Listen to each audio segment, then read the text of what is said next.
Punjab Kesari Navodaya times. मैं हूं आपके साथ संदेश औलख शर्मा और हमारे साथ आज मौजूद हैं आदिल खान। तो Adil, welcome to Punjab Kesari Navodaya Times. कैसे हैं आप? Thank you so much, thank you so much for connecting with me. मैं सबसे पहले I am thankful to you people कि आप लोग मुझे रीच कर रहे हो कि और मेरी आवाज देश की जनता तक, मेरे साइड का सच आप पहुंचाने में मेरी मदद कर रहे हो। Thank you so so so very much. पहले हम आपको राखी के साथ देखते थे तो हंसते खेलते खुश देखते थे। तो कैसे हंसी खुशी है जो वो डाइवोर्स तक कैसे पहुंच गई? इतना जो इतनी सारी बातें आई बीच में, इतना सारा जो बहुत कुछ आया सामने, बहुत सारे कंट्रोवर्सीज आई, क्या कुछ वो एक्चुअल एक रीजन है? कहाँ से शुरुआत हुई वो हम जानना चाहते हैं। शुरुआत शुरुआत मैं बहुत सिंपल कहना चाहूंगा। मैं एक बहुत सिंपल चीजों से बिलोंग करता हूँ। मैं एक बहुत सिंपल इंसान हूँ जो, और अब मैं आपको एक बात बोलूं, जो एटलीस्ट राखी की जिंदगी में जो चीजें दिखती है ना, वो बहुत दिखावटी और बहुत टेम्पररी होती है। ऐसे होती नहीं है। वो जो मीडिया के सामने दिखती है, वो पीठ पीछे वो बहुत अलग ही इंसान है। कभी कभी तो ऐसे होते थे, हम्म। आप देखते थे होंगे हर वीडियो में मैं बहुत रिजर्व रहता हूँ, मेरे पे पैर डाल के टांग डाल के मुझे एक पपेट बना ली। तो बेसिकली मैं ये कहना चाहूंगा कि it was like a Tom and Jerry रिश्ता। वो मैं उसका एक जो टॉम बन गया था। Sorry, she was a Tom and I was a Jerry to her. तो ऑलवेज यही जिंदगी में होता रहा है। तो आप लोग देखते थे होंगे कि हम खुश हैं, ये ठीक है। हाँ, खुशी तो थी बिकॉज मेरे तरफ से तो 100% जेन्युइन थी। मैं उससे बहुत प्यार करता था। मैंने उससे शादी की, मैंने उसको इस्लाम में लाया। अगर मुझे उसके साथ कुछ भी खिलवाड़ करना होता, एक नॉर्मल जैसे भी रिश्तों में होता है, तो कोई इंसान शादी करके कमिटमेंट नहीं कर लेता है। खिलवाड़, टाइम हम्म। पास, जो भी वो बोलते हैं उसके मोल अलग होते हैं और बीवी बनाने के मोल बहुत अलग ही होते हैं। I was very very genuine to her. मैं एक अच्छा रिश्ता रखना चाहता था। एक म्यूचुअल फ्रेंड से मिली थी वो मुझे। जब थिंग वो पोर्ट्रे कर रही थी कि मुझे मुझे सना खान बनना है। मुझे, जो सना खान पता है ना हम्म। आपको, जो जी। हिजाब और अदब में रहते हैं, मुझे वैसे बनना है। मैं उनकी रोल मॉडल, मैं उनको मानती हूँ। और तुम सही बंदे हो। आप अनस भाई के जैसे हो। आप नमाजी हो। आपके लिबास अलग हैं बट आप एकदम नमाजी हो। आप सीधे हो, आप बहुत स्ट्रेट फॉरवर्ड हो। मुझे आप जैसा बनाओ। मेरी गलती नहीं है, मेरी परवरिश बहुत गंदी हुई है। मैं बहुत एक भिखारी लाइफस्टाइल, वो गरीबों के लाइफस्टाइल से आई हूँ। तो मैं कहता था गरीबों में पैदा होना बड़ी बात, गलत बात मत बोलो आप। सब लोग नीचे से ऊपर आने में बहुत अच्छे लोग होते हैं। जो नीचे से ऊपर आता है वो एक्चुअली बहुत अच्छा इंसान होता है, to be honest. You getting my point, what I am trying to. वो बोलती जी। थी कि नहीं बिल्कुल नहीं, मैं, मेरे धर्म बिल्कुल ठीक बिल्कुल। नहीं है। जब वो मुझे धर्म के बारे में बोलती थी, मेरा धर्म ठीक नहीं, मैं हम्म। बोलता था ऐसा बिल्कुल नहीं है। मेरे अक्सर सबसे ज्यादा जो मेरी स्कूलिंग, मेरी कॉलेज हुए हिंदू स्कूल्स में हुई, हिंदू कॉलेजेस में हुई है। तो ऐसा भी नहीं था कि मैं राखी की बात मानने लगा, क्योंकि मैं, मेरे हिंदू दोस्त आज की डेट में भी बहुत ज्यादा है और मैं उनके साथ घूमना फिरना और भी बहुत ज्यादा कंफर्टेबल फील करता हूँ। I have a very close bonding with those people also. तो एनीवेज, मुझे लगा कि ना किसी ना उनका पॉइंट ऑफ व्यू अलग होता है। सो मैंने जो भी किया मैंने दिल से किया। और मुझे पता नहीं था कि मैं इतनी बड़ी संकट, मेरी इतनी बड़ी आफत मेरी जिंदगी में आ जाएगी कि मुझे इसकी भरपाई, मेरी जिंदगी को मैं क्या ही बताऊं। मैं जेल जाके, मेरे पेरेंट्स को सफर करवा के, उनको बीमारियां आ गई आज की डेट में, तो मेरी भरपाई ऐसे हो जाएगी। मैंने ये सपने में भी नहीं सोचा था। पहले आपने प्रेस कॉन्फ्रेंस किया कर, उसके बाद कल राखी ने भी प्रेस कॉन्फ्रेंस की, आपके बहुत सारे सवालों का जवाब दिया विद प्रूफ। जैसे आपने रितेश वाली बात बोली थी कि उनका अपने एक्स हस्बैंड के साथ अफेयर चल रहा था, रितेश उनके फेवर में बोले, तो उस पर क्या कहना है आपका? रितेश उनके एक्स हस्बैंड उनका बहुत फेवर कर रहे हैं, पहले भी कर रहे थे, अब भी कंटिन्यूसली फेवर कर रहे हैं। नहीं करेंगे तो दोनों अंदर नहीं चले जाएंगे? तो दोनों ने ही क्राइम किया है ना। मुझे एक बात बोलो, चलो मैं और आप कुछ क्राइम हम्म। करते हैं तो मैं और आप अगेंस्ट कहाँ से हो सकते हैं? हमको तो एक ही होना चाहिए ना। अगर समझो, आप बिल्कुल। समझो, अगर मैं आके डिक्लेयर कर रहा हूँ मेरी शादी हुई है, आप बोल रहे हो नहीं शादी हुई, तो दोनों फंस जाएंगे ना। तो समझदारी इसमें है कि तुम दोनों मिलके स्टेटमेंट दो और होमवर्क ठीक से करके स्टेटमेंट दो। जैसे रितेश वीजा दिखा के बोल रहे हैं, उस टाइम में मैं ग्रीस में था। आदिल को क्या पता है? हम्म। आदिल तो दुबई से आगे नहीं गया होगा। एटलीस्ट आदिल कहाँ कहाँ गया वो तो रिसर्च कर लो। रितेश, राखी ने जैसा छोटी मोटी बात में बोल दिया कि आदिल कुछ नहीं है, तो उसको आप बिलीव मत करो। According to the knowledge and for the fact, वो तुम अगर नहीं बताते रितेश तो तुम थोड़ा बच जाते। ग्रीस से यूके सिर्फ 38 आवर्स बाई रोड का रास्ता। तो एविडेंटली आप कह रहे हम्म। हो कि आप गए थे राखी से मिलने के लिए। शादी के बारे में तुम बोल मतलब रहे हो अब कोर्ट जो जॉब। तो आज शादी के बारे में आपने बोला कि आप मुझे एडवाइस दे रहे हो कि कोर्ट कचहरी जाओ। हम्म। जब मैं एविडेंस दिखा रहा हूँ आप मुझे बोल रहे हो कोर्ट कचहरी जाओ। उसका अंत पता भी है, हम्म। गूगल कर लीजिए एक बार बिल्कुल। कोर्ट कचहरी। अगर मैं गया तो क्या हो सकता है आपके साथ, आप दोनों के साथ। जहां आपने भी प्रॉपरली सर्टिफिकेट में रितेश जी ने लिखा है कि मैं भी सिंगल हूँ, जो वो भी सिंगल नहीं थे उस टाइम। हम्म। तो मिल मिला के मुझे ये कहना है कि कहीं ना कहीं सबसे बड़ा भाग रितेश का भी है इस क्राइम होने में। या रितेश ने ही बोला होगा कि जाके आदिल को अच्छे से लूट लो, फिर हम अच्छी जिंदगी कर लेंगे, हम दोनों मिलकर सेटल हो जाएंगे।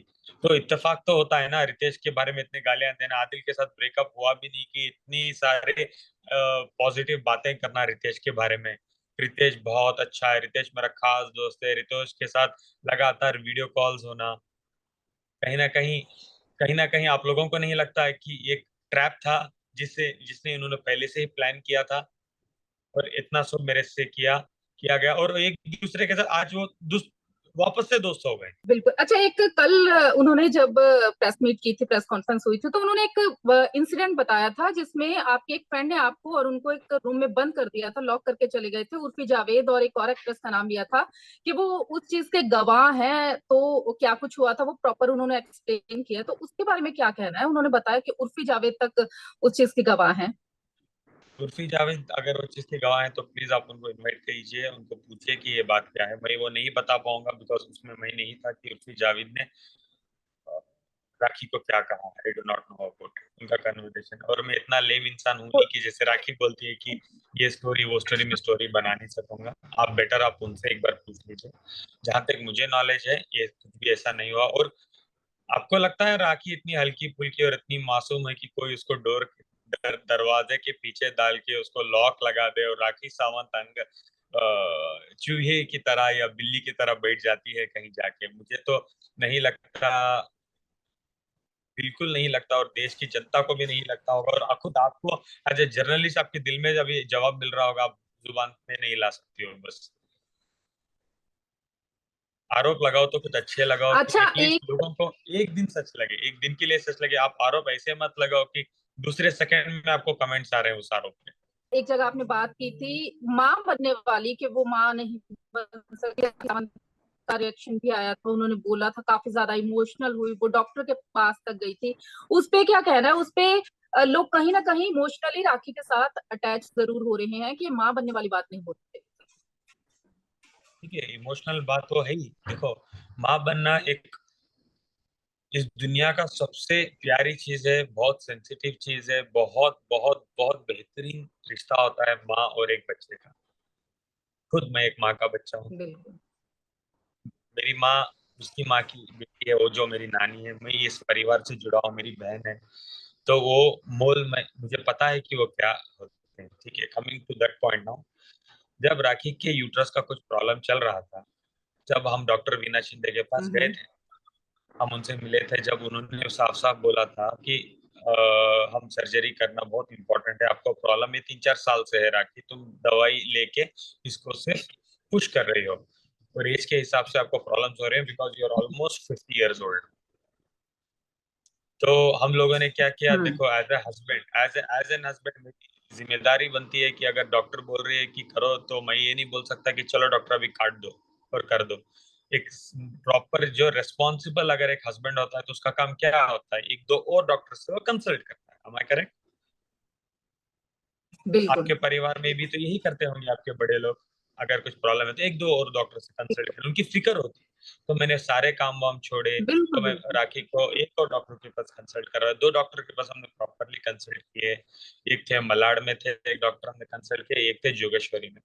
तो वो दोनों डॉक्टर्स ने कहा कि यूट्रस को निकालना पड़ेगा, ये हम नहीं बचा पाएंगे। यूट्रस में 40 फाइब्रॉइड्स हैं ऑलरेडी और हम इसको बचा नहीं पाएंगे, और अगर हम निकालते हैं तो पूरी तरीके से पंचर हो जाएगा और बहुत प्रॉब्लम होगा। ये कैंसर भी हो सकता है बिकॉज आपके मॉम के कैंसर के ऑलरेडी हिस्ट्री भी हो चुकी है।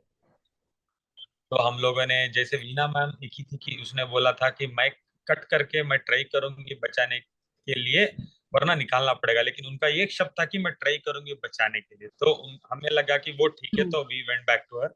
उनके लिए सर्जरी के लिए हमने बोला, और सर्जरी हो गई राखी की। वीना मैम से मैं नहीं मिल पाया उसके बाद, वो नेक्स्ट सर्जरी में कहीं जा रही थी। राखी को तो होश आ गया था लगभग 20 मिनट बाद। तो मैं दूसरों से पूछने के बगैर मैं समझा कि राखी से पूछो, तो राखी ने बोला मेरा यूट्रस निकाल दिया गया। राखी ने मुझे वहां भी झूठ बोल के, मुझे कल पता चलता है उस टाइम में भी मेरे से ट्रीटमेंट्स के लिए 5 लाख रुपए लिए। ये झूठ बोल के भी उसने मुझे हम्म। लूटा, राखी ने, कि मेरा यूट्रस नहीं है। जो बीवी मुझे बोलती है उस पर मुझे बिलीव तो करना ही पड़ेगा ना। तो बिल्कुल। राखी ने मुझे इस सेंसिटिव चीज में भी, मुझे मुझे बहुत दर्द है कहने के लिए कि इस सेंसिटिव चीज में भी मेरा इस्तेमाल किया है राखी ने। कि पर्सनल लाइफ में झूठ, आपकी माँ की मौत पे झूठ, आप ये तो तुम राखी सरासर अपने आप पे भी तुम झूठे साबित करके कि मेरा यूट्रस निकाला है, मुझे दवाएं, मुझे कुछ ये चाहिए, मुझे वो चाहिए, बिकॉज उसके बाद इमीडिएटली मुझे मैसूर जाना था। आई स्टिल रिमेम्बर, मैंने उनको 5 लाख रुपए देखे गए थे। ये सब हुआ है मेरे साथ। आपको राखी के सेट की स्टोरी दिख के लगता है कि यूट्रस है, अगर वो भी मुझे अभी पता नहीं कि राखी के इतने सारे स्टेटमेंट्स देख के कि वो डॉक्टर सच बोल रही है नहीं, वो भी मुझे पता नहीं, शायद निकाला होगा। वो तो हम प्रूव नहीं कर सकते। अगर नहीं भी निकाला है तो मैं मेरी बीवी की ही तो सुनूंगा ना। मुझे कौन सा, मैं थोड़ी ऑपरेशन थिएटर बिल्कुल। के अंदर था ना, सीधा इंसान हूँ, और मैं औरत और लड़कियों की इतनी इज्जत करता हूँ, मैं इतनी ज्यादा इज्जत करता हूँ। मैं यूट्रस जैसे सेंसिटिव, इतनी सेंसिटिव इश्यूज में मैं बात ही नहीं कर सकता हूँ, वो मेरे प्रिंसिपल्स में है ही नहीं। आप कहीं भी देखे होगे मैं राखी को डांटना या गाली नहीं दे रहा हूँ। हाँ, कि मेरा हक बनता है, क्योंकि उसने मुझे इतने महीने जेल में भेजा, मेरे साथ मेरी जिंदगी उसने बर्बाद की है। फिर भी मैं, आपको दिखता है मैं कहीं जोर से, आवाज से या गुस्से से पेश आ रहा हूँ राखी के खिलाफ, नहीं, क्योंकि that's not my character. I have to carry my character also everywhere. Rakhi ये बार बार बोल रही है, कल भी उन्होंने बोला है कि आदिल ये सब कुछ बिग बॉस में जाने के लिए, मूवीज करने के लिए, ये सब कुछ करने के लिए कर रहा है। तो क्या लगता है आप बिग बॉस में जाएंगे अगर आपके पास ऑफर आता है तो? अच्छा, लोग बिग बॉस में जाने के लिए जेल जाते हैं क्या? क्या ये हम्म। कंट्रोवर्सी, मेरा जेल जाना कंट्रोवर्सी है? मेरे मॉम डैड को बीमारी आना कंट्रोवर्सी है? क्या मुझे लूट लेना कंट्रोवर्सी है? करोड़ों रुपए मेरे से ऐंठना, इसको कंट्रोवर्सी बोलते हैं क्या? प्लीज, ये कंट्रोवर्सी नहीं है, ये मेरी जिंदगी है जो मेरी जिंदगी के साथ खिलवाड़ हो चुका है ऑलरेडी। कहाँ वो बिग बॉस की बात कर रही है? बिग बॉस वो शो है, वो लाइफ है, वो रियलिटी है, आपको उससे नेम फेम मिलता है, वो अलग चीजें होती है। ये जिंदगी तुम किसी की बर्बाद कर रही हो और तुम जस्टिफिकेशन में बोल रही हो तुम बिग बॉस जाने चाहती हो, तुम शो करने चाहती हो। मुझे ऑफर होते हैं चीजें तो वो मेरी किस्मत है, तुम्हारे से तो मुझे कुछ भी नहीं हो रहा है। तुम्हारे से तो मुझे क्या मिला है? बदनामी, झूठी, मैंने लूटा है, मैं लुटेरा, ये शब्द मुझे मिले हैं राखी की तरफ से। तो तुम्हें कोई हक नहीं होता मेरे फ्यूचर के बारे में बात करने की, कि मैं बिग बॉस जाऊं या बिग में ब्रदर जाऊं, मैं हॉलीवुड जाऊं, मैं बॉलीवुड जाऊं, या मैं ड्राइवर बन जाऊं, या मैं क्लीनर बन जाऊं। ये तुम्हें कोई हक नहीं होता मेरे फ्यूचर के बारे में बात करने की। ना मैं तुम्हारी फ्यूचर के बारे में बात कर सकता हूँ। अभी मैं फ्यूचर के बारे में ये भी नहीं बोल सकता हूँ कि तुम थोड़े दिन में सलाखों के पीछे बैठने वाले हो। ये मैं कोई नहीं होता बोलने वाला, उसके लिए लीगल है। ऑफकोर्स मैं लीगल जाऊंगा, मेरे हक के लिए मैं लड़ूंगा। और इस बार पूरी देश की जनता, क्या पूरी पूरी देश की जनता मेरे साथ खड़ी है कि मैं लीगल जाऊं और मेरे इंसाफ के लिए मैं लड़ूं। और बहुत जल्द, अगर मुझे इंसाफ नहीं मिलता है तो मैं तुम्हें ये भी बात बोलूंगा, रैलीज होने वाले हैं, मुझे इनवाइट किया गया है और मैं पार्टिसिपेट करने वाला हूँ। हड़ताल बैठने वाले हैं लोग और मैं जा रहा हूँ, क्योंकि मुझे न्याय चाहिए। तुम एक वीडियो कॉल में तो आके रितेश को पकड़ के बोल देते हो कि तुम्हारी शादी नहीं होती, क्या प्रूफ करना चाहते हो यार तुम? मेरे पास सर्टिफिकेट है, मेरे पास फेरे हैं, तुम बोल रहे हो एड शूट था, कहाँ पे आया वो एड? चलो वो बता दो। शादी की सर्टिफिकेट, तुम ये क्या बोलना चाह रही हो? तुमने जो जाके कोर्ट में शादी की है उनके साथ, उसको तुम झुटला रही हो। तुम्हारे हिंदू रिलीजन में जहाँ अपने आर्य समाज में शादी की है, तुम उनको झुटला रही हो। उनके सीसीटीवी को आप जुटला रहे हो, वो वीडियो मोबाइल का नहीं है, वो that is a CCTV footage of Arya समाज परफॉर्मिंग वेडिंग, उसको आप जुटला रहे हो। चलो ये तो मैंने बहुत नॉर्मल चीजें दिखाई है, मैं पंडित को लाके बिठा दूंगा जिसने परफॉर्म करवाई थी शादी। अब बताओ, बिकॉज एक बात याद रखना यार, बैंगलोर का हूं मैं इतना तो कनेक्टेड हूँ कि वो पंडित के घर भी चला गया, उनसे बैठा, बात किया, और बेचारे ने मुझे मेरी स्टोरी सुन के, मुझे खाना खिला के, मुझे रिक्वेस्ट करके, मुझे सॉरी बोल के भेजा है, जो उसकी गलती ही नहीं थी। मैंने बोला पंडित जी आपकी कोई गलती नहीं है, कभी जरूरत पड़े तो मेरे पास तो बोलेंगी, सिर्फ जरूरत पड़े तो मुझे याद करना, मुझे कोई टिकट की जरूरत नहीं, मैं खुद बॉम्बे आ जाऊंगा। तो मतलब ये तो है कि अब आगे आप लीगल एक्शन जरूर लेंगे, आगे की कार्रवाई आप जरूर करेंगे। बहुत सारे आरोप है, जो मारपीट का जिक्र दोनों तरफ से हुआ है। चलो राखी एक झूठ बोल रहे कि आदिल मुझे मारता था, चलो आप राखी को बोलो कि एक कोई ऑडियो भेजो कि आदिल ने तुम्हें गाली बकी है या जोर से बात की।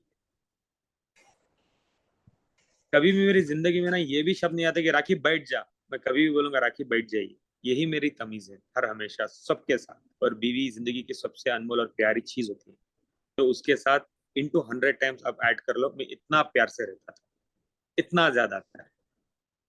इसके चलते ही मैंने इतने गलतियां कर ली, इतने तोहफे दे दिए, इतने करोड़ों रुपए उस पर निछावर कर दिया मैंने, कि आज मुझे जेल जाना पड़ा। और आज मैं लोग के घर में आके मुझे बोलना पड़ रहा है कि मैं निर्दोष हूँ। आज मेरी सिचुएशन हुई है सिर्फ एक राखी सावंत की वजह से। तो thank you so much Adil, thank you so much. Punjab के साथ आप जुड़े, थैंक यू सो मच।